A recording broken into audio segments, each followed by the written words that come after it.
For an EV channel, the following might just appear as really strange, but Dave Takes It On always looks into issues himself, and here discovers what's actually happening to the ICE car industry and legacy autos.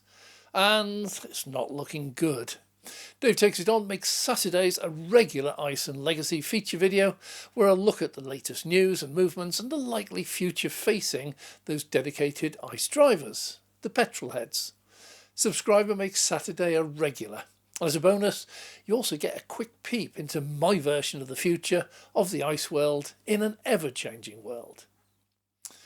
Well, many comments I receive seem to totally ignore or forget that I'm quite old and have been a high mileage driver for most of my life. Even as recently as a decade ago, I was covering 30 to 40,000 miles a year. I've slowed down a lot now, I'm semi-retired. That mileage was in a variety of cars, some petrol, but mostly diesel. And besides buying fuel, I also used to make biodiesel from waste chip shop oil. Yeah, been there, done that, printed a t-shirt. My wife still has a petrol car, and occasionally I drive that and often go to the pump up the tyres and fill it up. But for the last 4 years I have driven almost exclusively my Tesla Model S. I say almost because a few years ago my car flashed up all sorts of warnings and slowed down to a crawl. Yeah, EVs also break down. Well, it was on the Tesla warranty, and as it was late in the day, the local Tesla service centre was closed. Over the phone they arranged to come and collect the car and provide a courtesy car through Enterprise Rental, as the depot was closed and they had no courtesy Teslas available at that exact time. Well, they gave me a BMW 520 Sport diesel. So even I drove a fossil fuel car for one day until Tesla took it back and they gave me a courtesy Model X Performance. Well, suddenly I was in no hurry to get my Model S back. The X is gorgeous. Anyway, the fault was simply a leak in the motor coolant circuit, which allowed the motor to get too hot. It was quickly repaired. So when I get comments from viewers who are clearly anti-EV, trying to persuade me of the benefits of ICE cars, they're preaching to the converted. For 40 years I was with them, agreed with everything they said, all the benefits. Every time one of my ICE cars reached the end of its life, a common experience with the fact that I could hit 200,000 miles in about 5 years, I just went and bought another. So, a message to my petrolhead viewers. I agree with you. I understand why you like petrol cars. But the day I got in my first EV, I was converted.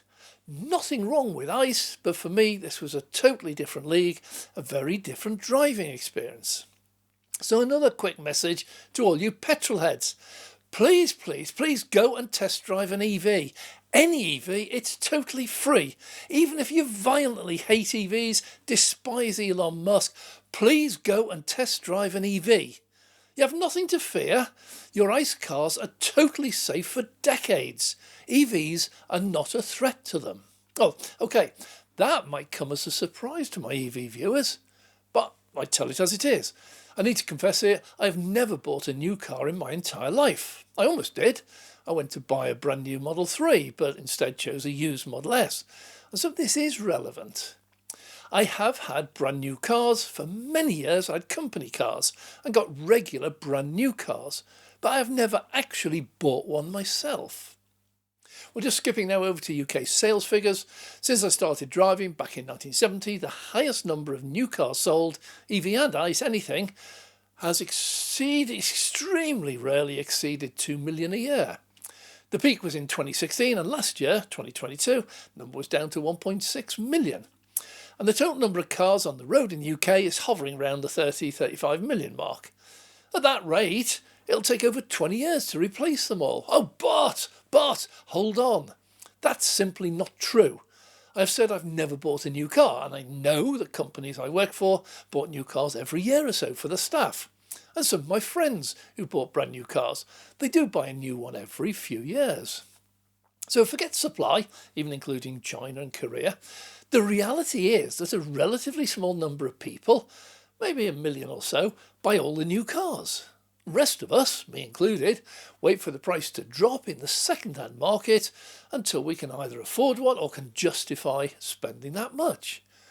And that number in the used car market is over 4 times as many as those buying a new EV. Many of those million or so buying new also cannot afford or justify an EV.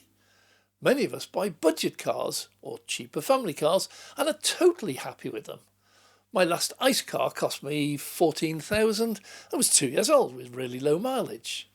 So fact one, most of us can't afford an EV, and the ones who can buy them and trade them in for a new one quite regularly. Fact two, if I could have bought a comparable EV for £14,000 when I was still driving ICE, I would definitely have bought one. Note I say comparable, because there are no EVs brand new today for $14,000 that are anywhere near comparable to what I want, and definitely not 4 years ago. None at all. Well, my circumstances changed, allowing me to consider buying an EV, even a brand new Tesla. Had that not happened, I would still be driving ICE today. Once I actually had the budget, I finally had a choice. So, you petrol heads, your cars are safe for many years into the future, and some of you will probably finally hand in your key and give up driving while still in an ICE car well into your old age. Why do you feel threatened by EVs? Spoiler alert here, they're not a threat to you. There are other much bigger, likelier threats that you face, and you're not seeing them. As those who do buy new EVs trade their old ones in or hand their lease cars back and order new ones, some used EVs will begin to fall within our budgets. And year after year, more arrive and they themselves get older, until finally there will be so many used EVs for sale, it will be within almost all drivers' budgets. Lease firms regularly sell off their fleets when they reach the end of the lease. Hire car firms like Hertz run large fleets of EVs and sell them off at predetermined mileage or age, and these also will find their way onto used markets. But we're still only talking about 1 or 2 million a year. Now we're heading down towards 20 odd years for EVs to take over. However, the first major threat to ICE will be when EVs drop below £20,000. Well, according to the RAC and Auto Trader, there are about 8 million used car sales each year, and the average price of a used car in the UK is stated as around £16,000. That figure fits quite neatly into my last ICE purchase at about £14,000. When the average buyer of used cars is faced with a used car with 10 to 20,000 miles on the clock for 16,000, or for the same price, a brand new EV with a long manufacturer's warranty, very latest tech, plus really cheap home charging. Yeah, I know not all can, but PricewaterhouseCoopers survey states 70% can. Choice will rapidly swing towards the EV. Who wouldn't prefer a brand new car? When EVs drop below 20k, the number of people buying a new EV will skyrocket, doubling or trebling. Many will still choose an ICE car. That's fine, but each year more and more will choose EVs, and each year the older EVs will get cheaper. Transition will take years, but will accelerate steadily, then go absolutely exponential once sub 20,000 EVs arrive in decent numbers. Well, the second major threat, by far the soonest and most dramatic, will be when governments finally decide that the pollution from ICE cars is killing too many people. It started already, very slowly, very quietly, not so quietly, with ultra-low emission zones. Government has little choice. There are generally accepted pollution levels that governments dare not exceed for fear of international condemnation and boycotts. We already criticise try and boycott China for their pollution.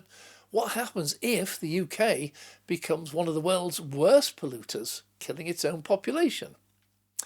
Well, ULEDs will sooner or later, probably sooner, expand in number and price and quickly drive the old heavy polluting ICE cars right off the road. That's already started with the generous buyback grants for your old polluting ICE cars used towards a new, better, less polluting ICE replacement. Yet you petrol heads allow that to happen and see no threat. Well, the manufacturing quality of ICE cars has now reached an amazing stage where manufacturers offer warranties typically 5 and up to 7 years. Once we had to change our cars after a few years as they started to fall apart. Nowadays, they last far longer. So, people will buy the replacement at longer intervals. It's already happening. Today, again, according to the RAC, we hang on to our cars for several years longer than we did just 2 decades ago. It's now almost 9 years. All this means is that a decrease in the number of new cars sold each year will now really begin to accelerate. Moving from buying a new car every 2 years to one every 9 years is a major shock to the system and the industry. And if it continues, the number of new cars sold at some point, quite quickly, will drop below the threshold of mass production. New ICE cars are still relatively cheap because we buy so many of them. When that slows down and drops below an economical threshold, they will no longer be cheap. So EVs get cheaper, ICE get dearer. This is already happening. Now we add in the oil giants. Already taxis and hire cars and ride shares in the UK and elsewhere have to drive EVs by 2025. That target has not changed or been reversed, and the industry has gladly adopted them. As from a business point of view, they offer less maintenance, lower running costs, longer time on the road, and a longer lifespan. Well, the amount of petrol and diesel sold each year will start falling, and that fall will also accelerate. Prices of fuel will inevitably rise, and also at a certain point will restrict the amount of money the oil companies will be willing to spend on searching for new crude oil sources to be refined into petrol and diesel that fewer and fewer people will buy. That is a one-way street to financial disaster. So, my viewing petrolheads, don't try to convince me of the benefits of ICE. I know them all. Please don't blame EVs for destroying your legacy auto industry. That's already happening, with or without EVs taking over. And please don't tell me the financial arguments of running ICE cars. I know them all. I did it for decades. But don't you see the national grid massively investing into the renewable energy and battery storage market? We already have Europe's largest grid-connected battery up in the northeast and one of the largest wind farms in Europe.